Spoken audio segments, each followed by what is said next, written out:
Last Sunday, Betsy and I were part of a stellar construction team from Light of the Desert who visited and traveled to Agua Prieta, Mexico. Just a couple pictures of those players there. There's 2 or 3 pictures. There's a good one.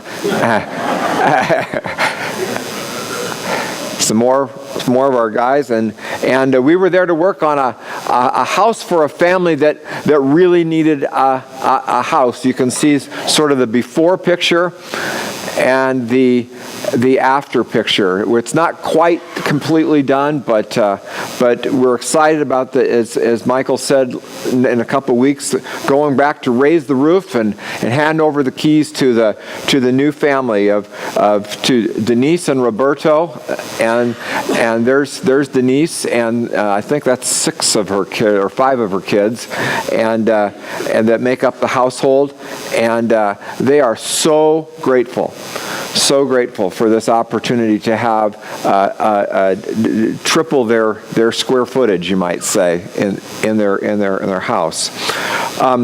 The trip was much more than building a home, though.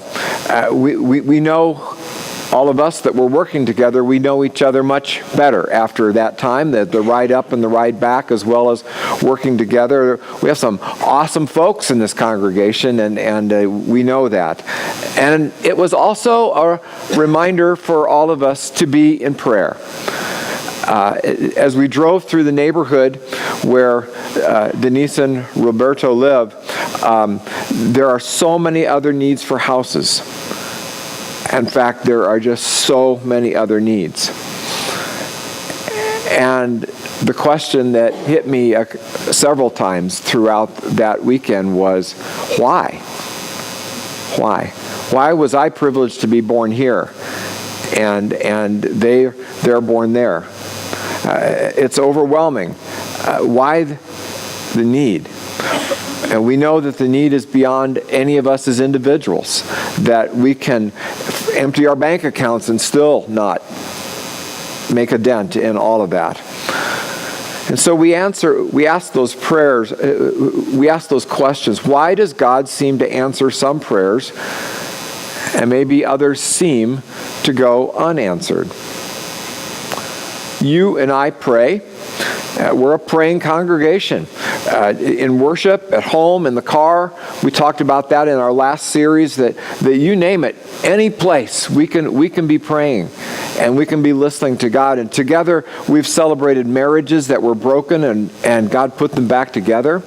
And we've seen illnesses healed, and we've seen addictions broken, and we've seen people come to faith, and we've prayed for jobs for those people without one, and we've been a part of some pretty incredible stories over the years and answered prayer. But other times the answers are difficult to understand, aren't they? In the last few years, we've prayed for several people battling cancer. And God chose to answer our prayers in a different way. In these cases, to give the ultimate healing by taking them home to heaven. And that's the way we certainly need to look at it. It reminded me of a story in the Old Testament, a couple stories from the Old Testament in the book of, first one in the book of 2 Kings, about a guy by the name of King Hezekiah. A very godly king who was on his deathbed, and God sent a messenger, the prophet Isaiah, to Hezekiah, and Isaiah's words to him were, "Your time on earth is just about up, Hezekiah. You're sick, and it's going to end in death." And the writer tells us that the king broke down and wept, and then prayed that God would give him more years because he felt like there was more work to be done. And we read this story in 2 Kings chapter 20, verses 5 and 6, that it says God added 15 more years of life to Hezekiah's life because God determined that he had a specific mission for him. Think about other examples like that. King David in the Old Testament, he said, remember the story of how God sent Samuel to choose David to be the king. And the Bible is clear that God was with David. In fact, the phrase that's used is he's a man after God's own heart. He was to be anointed the next king, and yet in this 10-year period after that anointing to be king, he was forced to live like a fugitive in caves and just to hang out and just as I say, like a fugitive on the run. Not exactly the way he was praying about when I become king and when God is going to begin working through me. Why the long waiting period? Why the long waiting period? Sometimes I think that's the only word that we can use in our question is just why. Just why. It's the only thing we can say. And so today we're going to turn to a story from the New Testament, one of Jesus' encounters with so many people that he had. But this specific one is a beautiful story from John chapter 9. And it's the story of a blind man. And it helps us understand just a little bit more about how God works. So we're going to read this story this morning in 4 different sections. So let's begin. First, we're starting out with I call it the situation from verses 1 and 2. It says, as Jesus was walking along, he saw a man who had been blind from birth. Rabbi, his disciples asked him, why was this man born blind? Was it because of his own sins, or was it because of his parents' sins? Now, why would the disciples ask such a question as this? Well, the teaching in Jesus' day was that illness came as a direct result of sin. That's the way it was taught by the rabbis. There was sort of a one-to-one correlation. And because this man was born blind as a child, now he's a grown man, he didn't have really the opportunity to sin before birth. So by their logic, it must have been the sin of his parents while he was in the womb that caused the blindness. So the disciples are merely asking a question which they learned from maybe their own version of Sunday school and living in the Jewish community that they were around the religious leaders.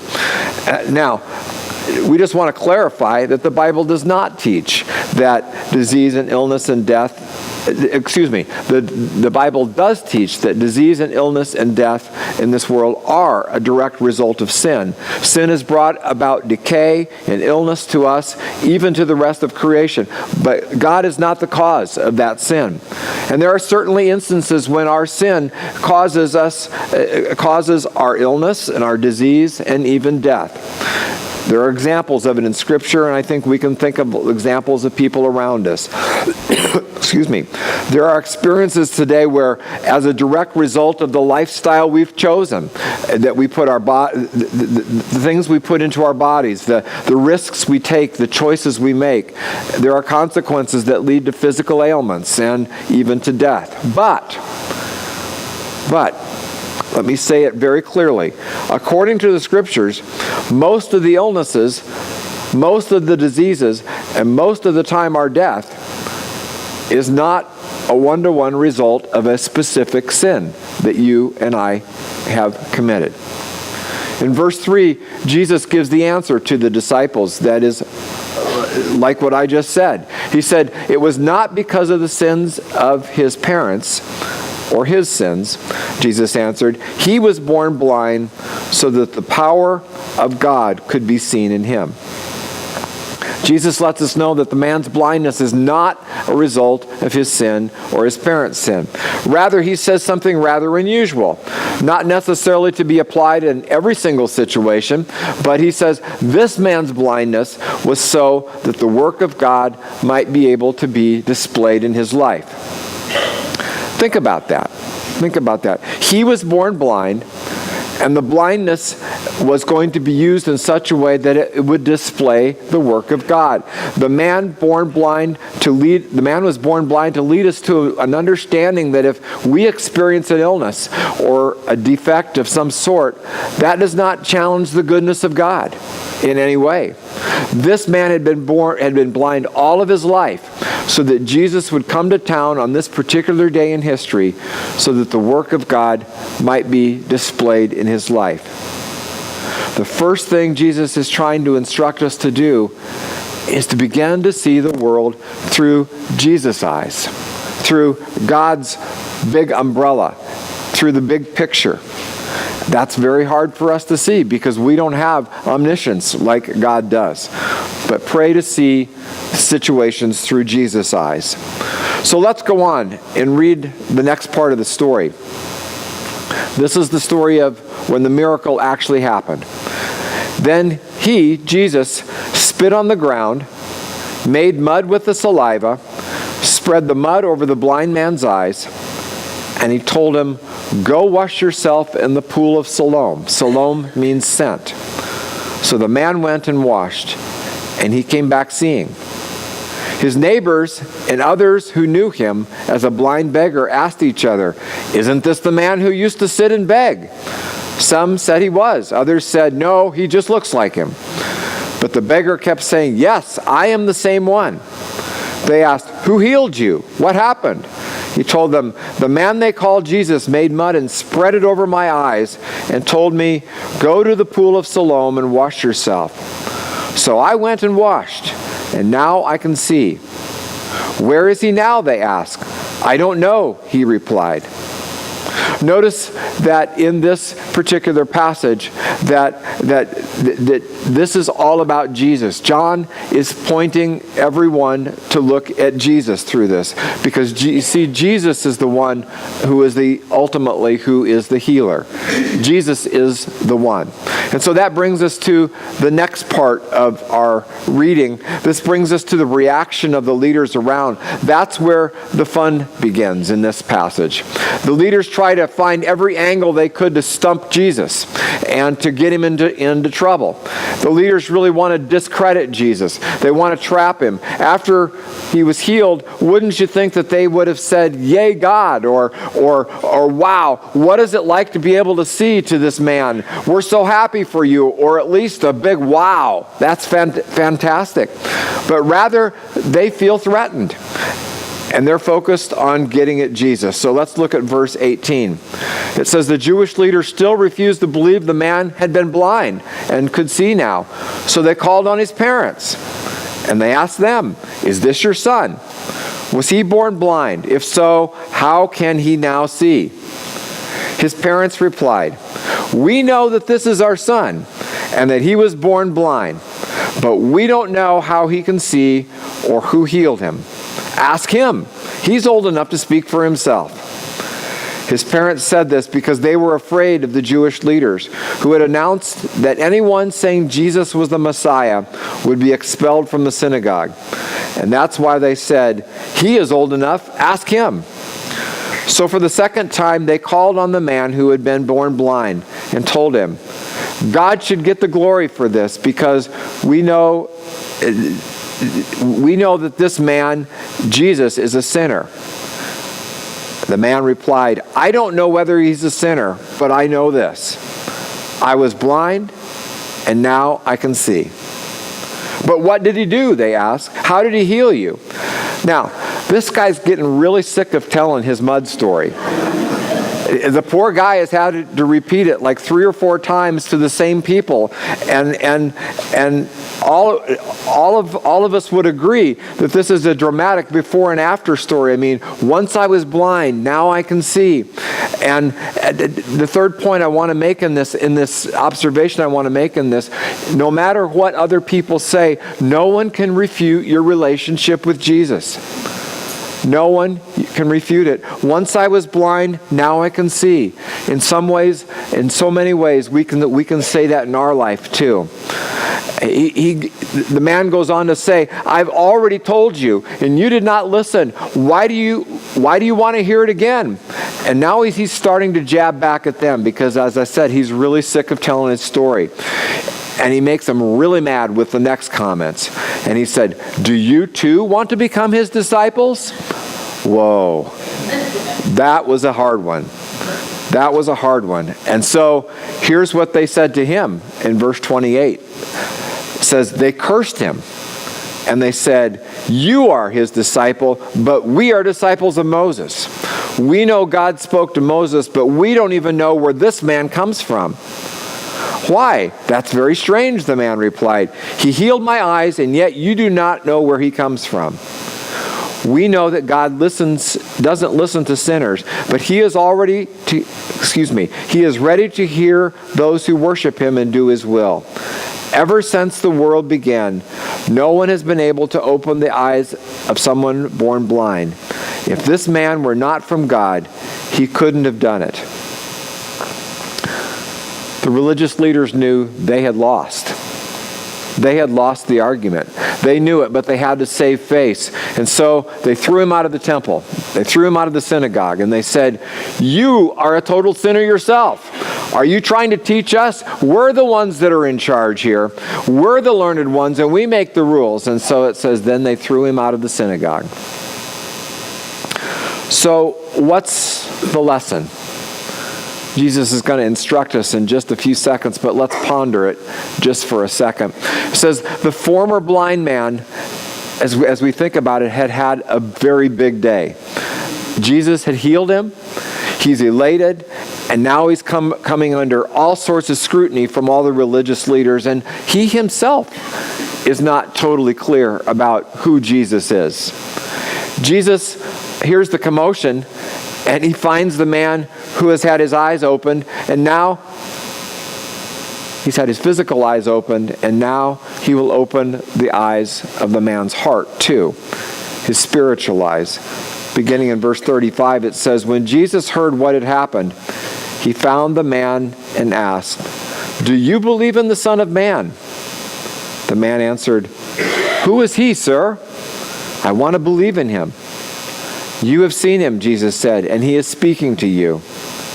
'Yes, Lord, I believe,' the man said, and he worshiped Jesus. Then Jesus told him, 'I entered this world to render judgment, to give sight to the blind, and to show those who think they see that they are blind.' Some of the Pharisees who were standing nearby heard him and asked, 'Are you saying we're blind?' 'If you were blind, you wouldn't be guilty,' Jesus said, 'but you remain guilty because you claim to see.'" The question this morning that we ask to our why, it's a parallel to that why question that we started out with, is, does Jesus always come through? Does Jesus always come through? Now, part of us in our mind, in the theoretical part of us would say, well, yes, of course, he always comes through. He's Jesus. He's God. But then the other part of our mind wants to suggest, wow, I don't know. There are times when it doesn't seem like Jesus has come through. What about Roberto and Denise's neighbors, who could sure use a house too? Is Jesus going to come through there? What about the times when you've prayed about an illness, or you experience a tragedy, or someone else experiences a very unfair, out of the blue sort of punch to the gut? Does Jesus always heal? Can Jesus heal? Well, the answer to can Jesus heal is absolutely. He's the master of every phase of life and reality. The physical, the mental, the emotional, the relational, the spiritual, even the financial. Are we instructed to pray for healing? Absolutely. Jesus points to mountains, and he told his disciples, you see that mountain there? If this needs to be moved, then God can move it. Just pray and believe. And the mountain, of course, was a symbol of whatever it is in our life is keeping us from wholeness. Is God's perspective on this different than our perspective? Absolutely. Absolutely. Just as parents have much better vision of the bigger picture of life than their children do, even more complete is God's vision for our lives. This man was healed of physical blindness so that it might point to Jesus' ability and desire to heal our greater and more long-lasting problem of spiritual blindness, because that is complete healing. When you think about it, Healing from physical blindness is a little bit like putting a Band-Aid on a chainsaw wound.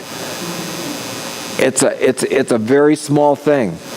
Our earthly problem, as hard as they are physical problems, but our eternal problem is spiritual blindness. If spiritual blindness is remedied, it will automatically remedy physical blindness in due time. Jesus came to solve the bigger of the two problems we experience. When we receive his solution for the bigger problem, all of our physical problems, as I said, in due time, will be solved. God may choose to heal in this life, in a physical way, and if he doesn't, it doesn't mean he loves you more or less. If you think about our whole lives, though, all the diseases, the viruses, the bacterial infections, the strained muscles, the slipped discs, the broken bones, think about all of them that are healed in our lifetimes. It's absolutely amazing. God has created these bodies as amazing organisms. And statistically speaking, if you really want to bring it down to the numbers, we are healed on this earth most of the time, aren't we? Aren't we? But there will come a time when God may choose not to extend your life or heal your physical illness. But I'm here to tell you that a relationship with him will make all the difference as you experience that physical ailment. I've had the privilege of walking through with many people as they walk through as the 23rd Psalm puts it, the valley of the shadow of death. Like Hezekiah, sometimes God extends people's lives longer than we ever thought. But I can also remember so many people saying something like this, you know, I don't know exactly where this cancer is going to lead. But either way, I am so grateful for all the blessings God has given me. And whatever time I have, I am grateful I am going to live it with joy. And if this is my time to go, then I have an even greater place to go. Either way, I win. Either way, I win. Here's a fact that you can bank on. Anyone who asks Jesus for spiritual healing from spiritual blindness in every single scenario will be healed. Every single person. When you experience spiritual healing, no one can take that from you. It's forever. It's forever. In this life, though, we will never understand the complete answer to the question why. But let's live into what we do know for sure. Let's live by what we know for sure. If you've never asked God to heal your life now and forever, there's a way to do that. The scriptures say we need to admit that we're in need, that we have sinned, that we are sinners, and that we fall short of Jesus' plan. We ask Jesus Christ to forgive us and to come into our life.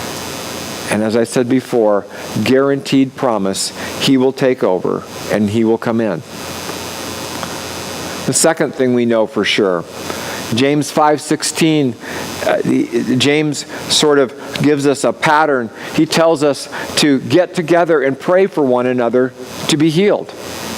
We trust God for the when and the how, but we do that regularly around here, and it's vital to our life together. Maybe you're feeling maybe you're feeling physically broken. You have an illness. Maybe you don't know what the future holds and you're scared. Maybe you feel like you're a failure in some way. Maybe you're feeling emotionally broken right now and you're fighting back depression. Maybe you're sorrowing at the loss of someone that has gone to be with Jesus. Maybe it's a relational brokenness and you've not really admitted it to yourself, or you're worried about one of your kids, or you feel so alone and scared as you fight some pattern of addiction in your life. Folks, we can't do it alone. You can't do it alone, nor can I. That's why we're called to pray for each other. We're called to be with each other. There's There's power in prayer. There just is. Someone puts a hand on your shoulder and intercedes for you with God. That is huge. That is huge. And the third thing we know for sure is the Bible calls us to get involved in the healing process ourselves by reaching out to others. What does that mean? It means go to Agua Prieta. It'll refocus your perspective, I guarantee it. Go to the Chris Becker dining room. Get involved in Operation Christmas Child. We can put a whole list of places together where we can get involved in the healing process of this world. Like Jesus said, we want to work the work of God in this life to be displayed in us so that others will know Him too. Why? We'll never know all the reasons. But we do know for sure that Jesus will come into our lives and He'll give us healing for the biggest challenge that there is, and that's life for eternity. Let's pray together. Lord Jesus, this morning we're here and we want You to take away our blindness and help us to trust You and to open our lives up to all that You want to do in us and through us. Open the eyes of our hearts, Lord, this morning. We want to see You. We want to see the world from Jesus' perspective. And we want to move forward in the places. We want to thank Him for the promises that He's given us and move forward in what we know for sure. We pray all these things in His name. Amen.